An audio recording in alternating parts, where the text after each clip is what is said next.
Welcome into Sports with Balls, guys. Hump day on a Wednesday. Absolutely love it. Tons to go over today, man.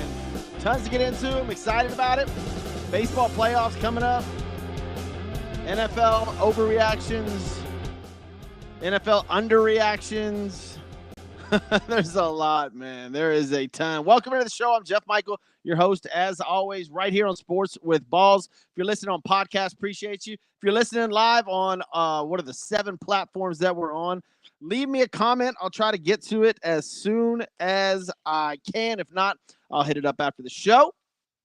Man, first off, let's get this out of the way. Today, we do the national holidays, and today's a big one because today is National Hamburger Day. That's right. National cheese. Is it hamburger or cheeseburger? It's one of the other ones. And, of course, get over to Christian's Tailgate Bar and Grill. Award-winning hamburgers. They're just a place to be, man. It's unbelievable. Get over to Christian's Tailgate. Go get yourself a burger. 5 Houston area locations. If you are here locally, go grab one. Get over to Christian's Tailgate. All right, what else we got? Today is not the 16th. Where are we at? Today, September the 18th. Cheeseburger Day. I already went over that one. National First Love Day. Ooh. Got to ask my producer Ryan over here about First Love Day. I think I know his. What else we got? Hug a Greeting Card Writer Day. What the hell is that? Chiropractic Founders Day. Good for them. I'm a big fan. Got a guy here locally that I use. He's pretty good. What else we got? Locate an Old Friend Day. So not only is it First Love Day, it's also Locate an Old Friend Day. Shout out to Paul Puckett, one of my older friends, or Brad Stearns, one of y'all. HIV, AIDS, and Aging Awareness Day. All right. National Respect Day. Put some respect on that name. Nico Collins. All right. That's it. National Report Kickback Fraud Day. Oh, my gosh. Read an ebook day. Purple Brawl Day. There we go. Ladies, if y'all didn't know it, if you're listening to the show, today is National Purple Brawl Day. School Backpack Awareness Day. Rice Krispie Treat Day. That's a good one. U.S. Air Force Day. There you go. Water Monitoring Day. Dude, some of these things, man, I swear some of these things are unbelievable. We got any athletes' birthdays today? No. John McAfee's birthday. There's a story. Go look that up. Lance Armstrong. There you go. There's your athlete of the day. If you, I don't know how you feel about Lance. Apparently, and this is just my take on Lance Armstrong. Happy birthday to you. Apparently, every single person was doping. He was just one of the best ones doing it. So, there you go. There's my take on that. That whole thing, baseball, cycling, or whatever. I think, look, we're not going to go down that rabbit hole. I'm not here to do that. But welcome into the show. We'll get into events in today's history later on. We'll go over that. But we've got a big show today, so let's dive into it. Starting off with the NFL. Let's see, breaking news, if you will. Pacheco goes on the IL. Adrian Wojnarowski retires from ESPN. I hope he writes a book. I love Woj, and I want to see what he has to say about the ESPN, and it'd be nice to see a book out of old Woj. Wojnarowski? Wojnarowski? Let's see, what else we got going on? The Houston Texans just put their starting tight end on injured reserve. There's a lot of IRs right now, guys. I mean, a lot. You go check your fantasy team. Obviously, Pacheco's gone. Kareem Hunt got signed. He's to the practice squad. They also signed one other player. And they've also got, I didn't want to tell anybody this until after the waiver wire was done, but Clyde Edwards-Helaire is coming back in week 5 for the Chiefs as well. So you're going to have like 5 running backs in the Chiefs room. Pretty interesting. Kareem Hunt, Isaiah Pacheco, Clyde Edwards-Helaire, Samaje Perine. There's a lot of them. There's a lot of running backs there. And then the fullback they got, well, AKA running back. By the way, that kid scored 9. What's his name? He scored 9 touchdowns last year for the Chiefs. So we'll see. The running back room in Kansas City, absolutely slammed. I don't trust any of them as far as fantasy football is concerned. Everybody's in uproar about Travis Kelce not getting off to a fast start. Guys, they're 2-0. Look, they're 2-0. I don't care if you look at Patrick Mahomes' numbers and you put him in the bottom 10 QBs this year. They're 2-0. That's all that matters.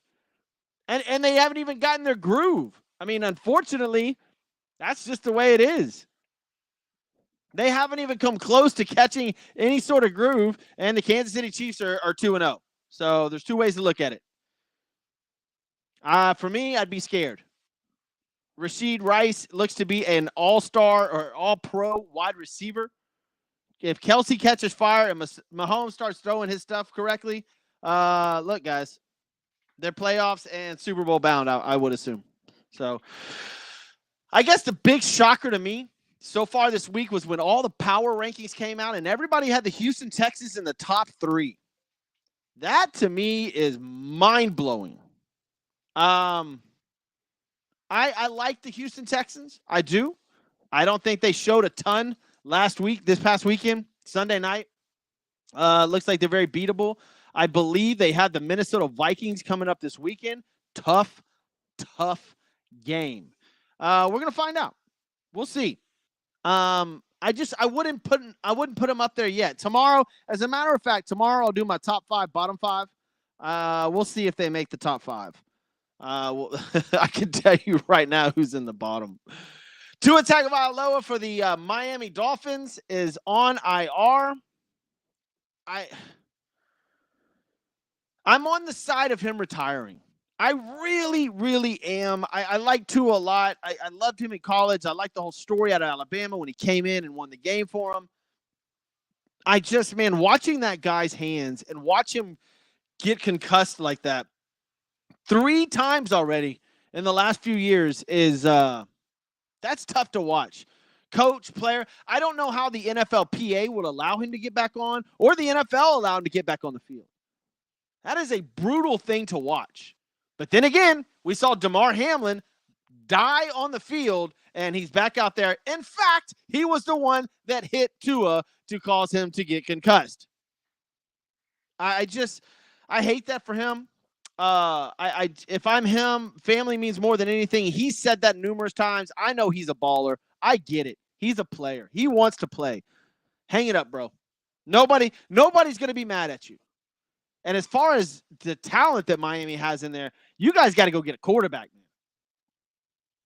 man. There's tons of them out there.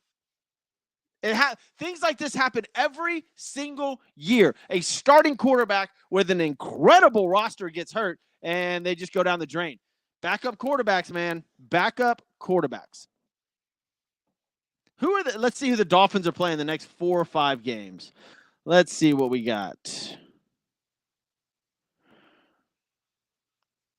They have Seahawks coming up this Sunday. Tough game.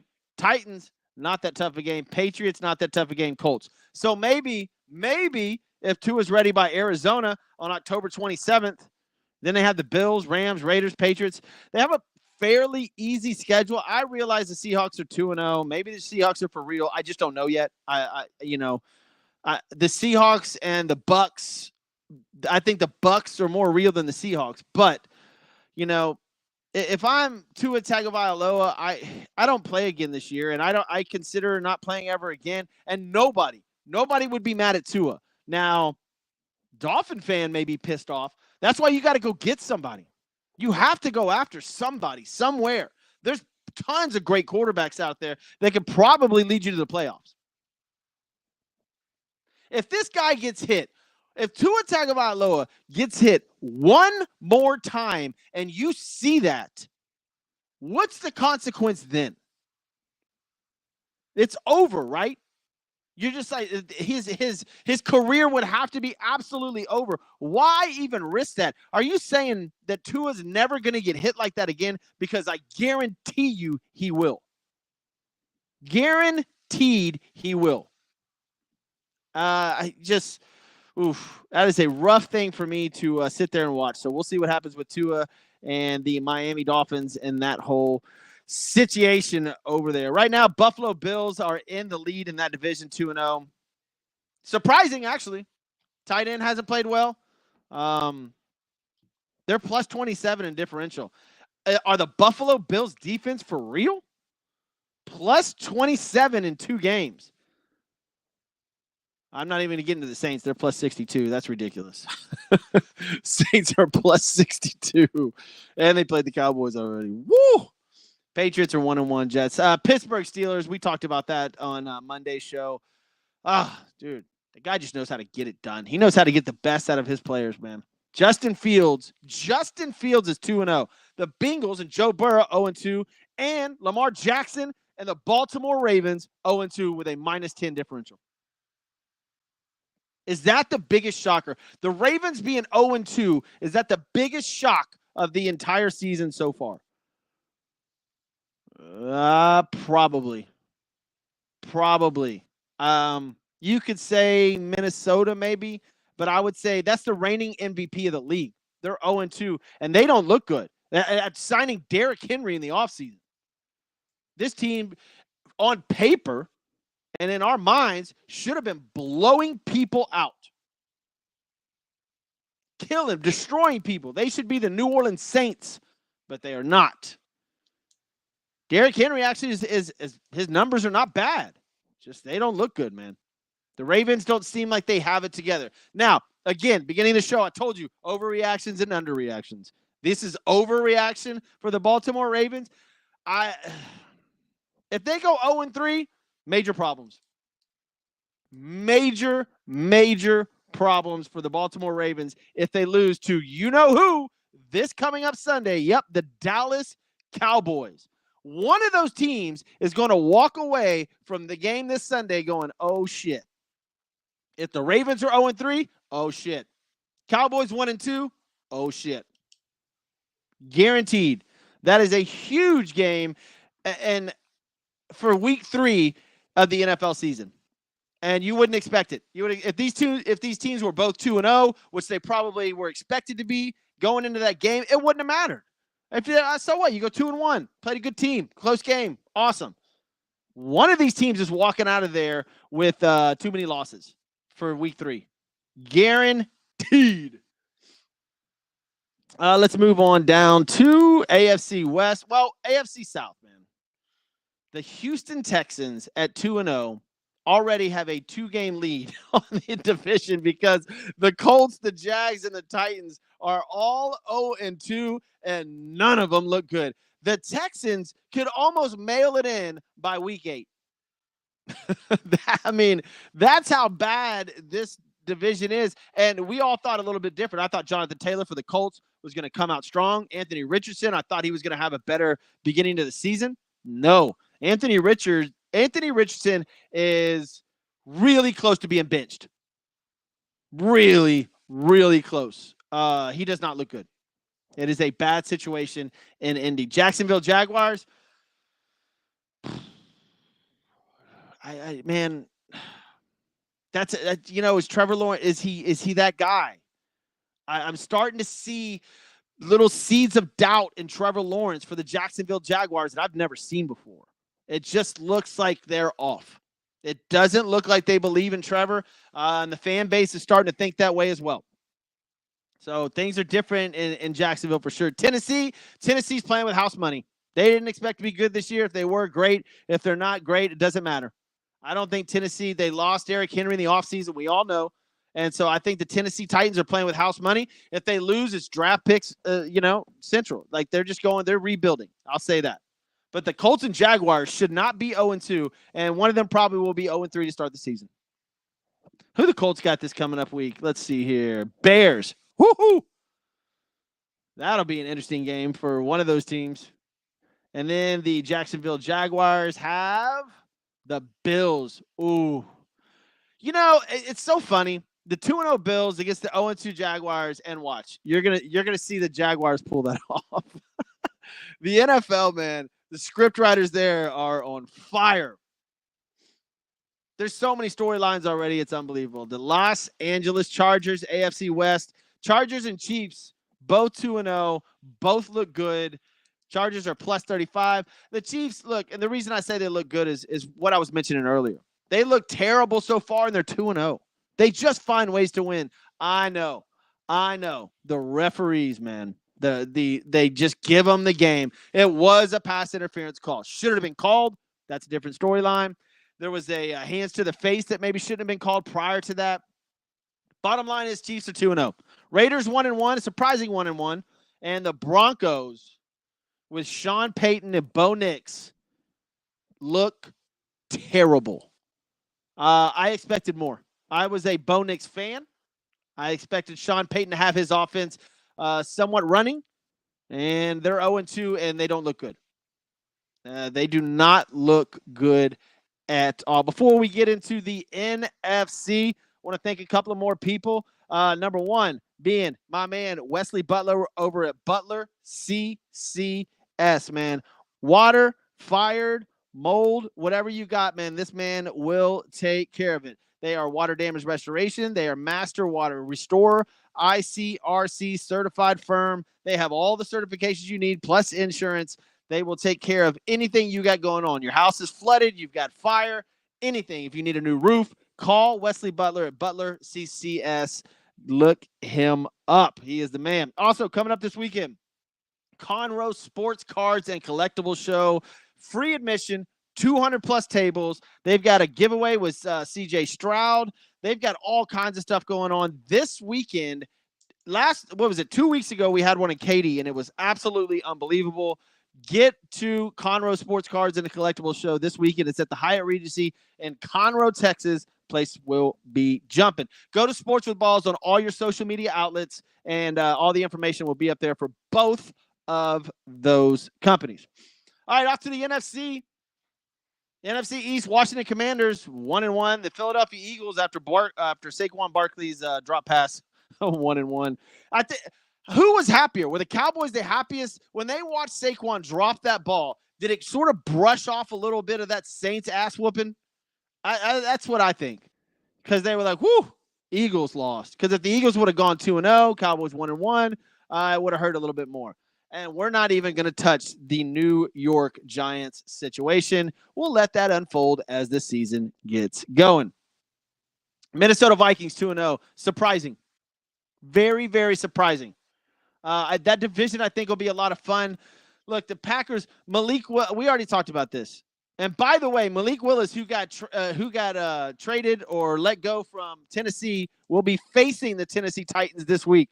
That'll be a lot of fun. We'll go over those games tomorrow and or Friday. We'll get into this weekend's games. New Orleans Saints, hottest team in the NFL. Derek Carr, Alvin Kamara, that whole team, plus their defense, man. They just look good. The Saints, listen, the Saints had an incredible defense last year and even the year before. Saints were top 5 defense. Their defense is awesome. And now they've got an offense like this.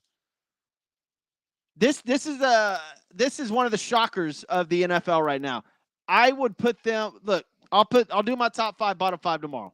And we'll see where they land, because that's one of the best teams in the NFL right now, if not the best. And the Tampa Bay Buccaneers, man.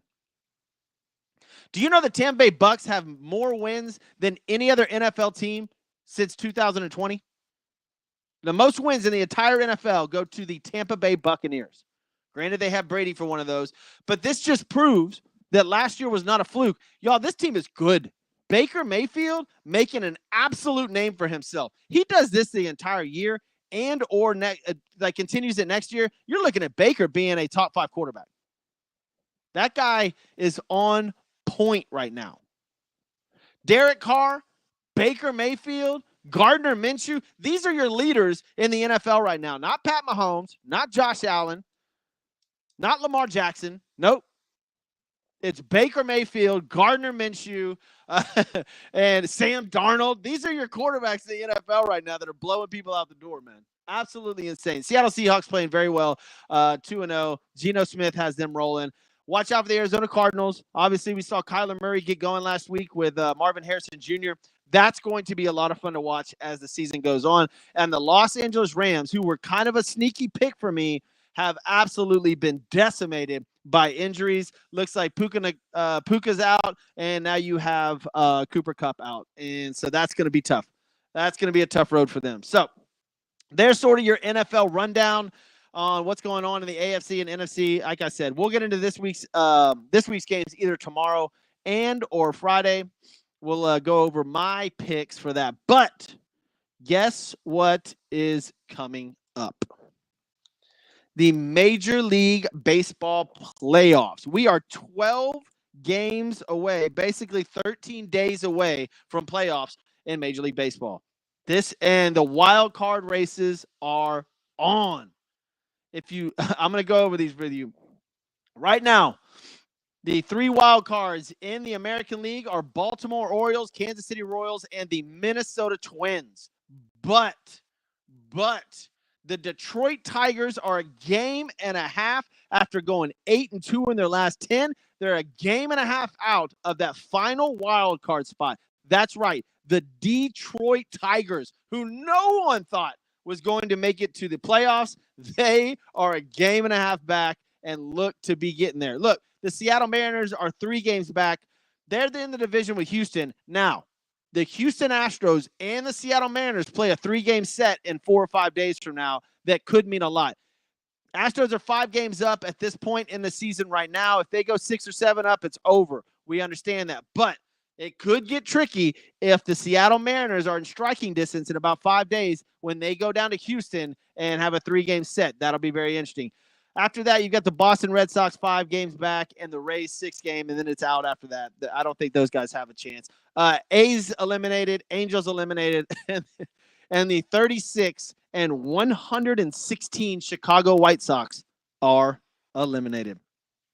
Now, moving over to the National League, San Diego Padres, New York Mets, and the Arizona Diamondbacks right now lead your wild card race. The Braves, that's right, the Braves are out right now. Only 2 games back, though, of the Diamondbacks. But as of right now, they are out.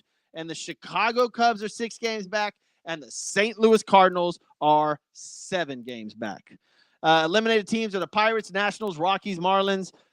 For all intents and purposes, the San Francisco Giants are pretty much eliminated, and the Cincinnati Reds. Cardinals are 7 games.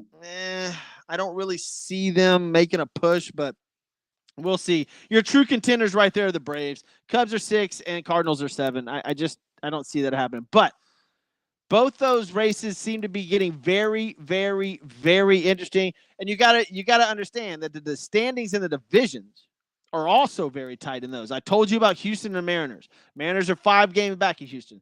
I think if Houston goes 6 or 7 up, obviously it's over. They're not gonna have time to come back. Baltimore Orioles are 4 games back in the division of the Yankees, but the Orioles are 3-7 in their last 10 games, but it looks like they have a wild card spot locked up. Over the National League, Philadelphia Phillies, they've already pretty much clinched the East. I think they need 1 more win. The Mets are pretty much a lock in the wild card. Then you have the Braves 10 games back in that division. Brewers clinched their division. They're 10 games up on the Cubs. And then the good one is the Dodgers and Padres and Diamondbacks. All 3, I believe, are going to make the playoffs. But, man, that's a lot of fun over there. That is a lot of fun. We'll see what happens. What's tonight's games? I believe the Astros have 1 more set with the Padres. Oakland is at Chicago with Steele on the mound. That's a big game for Chicago. They need that. Diamondbacks at the Rockies. They got to win that. White Sox and Angels, just go there for some autographs. Nobody's caring about that game. Orioles have Kramer on the mound at home against the Giants. Braves, they need to win. They've got to. They face the Reds in Cincinnati with Junis on the mound, who's 4-0 with a 2.73. That's a huge game for Atlanta. Before mentioned, Astros at the Padres. Dylan Cease on the mound. Versus Framber Valdez. That is a good game at 5:40 Central Time. Dodgers and Marlins should be. Speaking of the Dodgers, did y'all hear the story about Tyler Glasnow, who had just disappeared? I believe he had to have surgery for the Dodgers, and he was done for the season. But apparently, they came into the locker room. All of his stuff is wiped out with no warning. Nobody said anything, and Tyler Glasnow had just taken off from the Dodgers. That's a story to watch. That's interesting. And the other one, obviously, is Shohei Ohtani, who has 48 and 48 now, going to be the only member of the 50-50 squad if he can get it. Talk about a baseball card worth a ton of money. Can you imagine a one-of-one Shohei Ohtani 50-50 card, like signed? Woo! Somebody hook me up.